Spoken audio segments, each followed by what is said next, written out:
Барлықтарыңызға сәлем. Бүгін біз сториске фотоны әдемі етіп қоюды үйренеміз. Ол үшін Инстаграмға кіреміз. Историяға барамыз, яғни өзіміздің таңдап алған фотомызды қоямыз. Мінекей. Осылай қоямыз. GIF дегенге барамыз. Бұл жерге Пола деп жазамыз.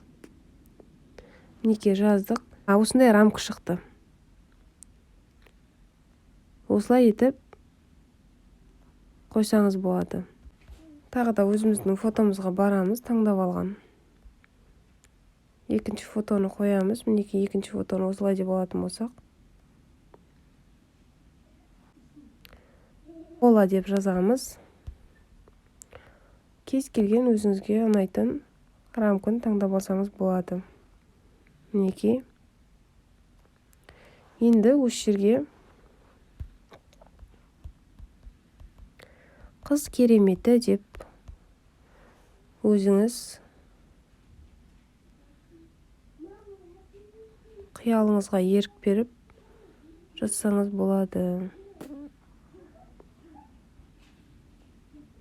Екі саусақтың көмегімен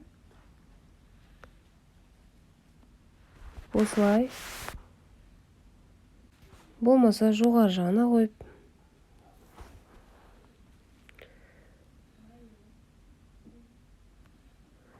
осылай жазсаңыз болады. Осылай етіп, кез келген фотоңызды сториске әдемі етіп қойсаңыз болады. Менің каналым сіздерге ұнаса, лайк басып, тіркеліп алыңыздар. Келесі видеода мен сіздерге дәл осындай 3 түрлі форматта бұлыңғыр фон жасауды үйрететін боламын.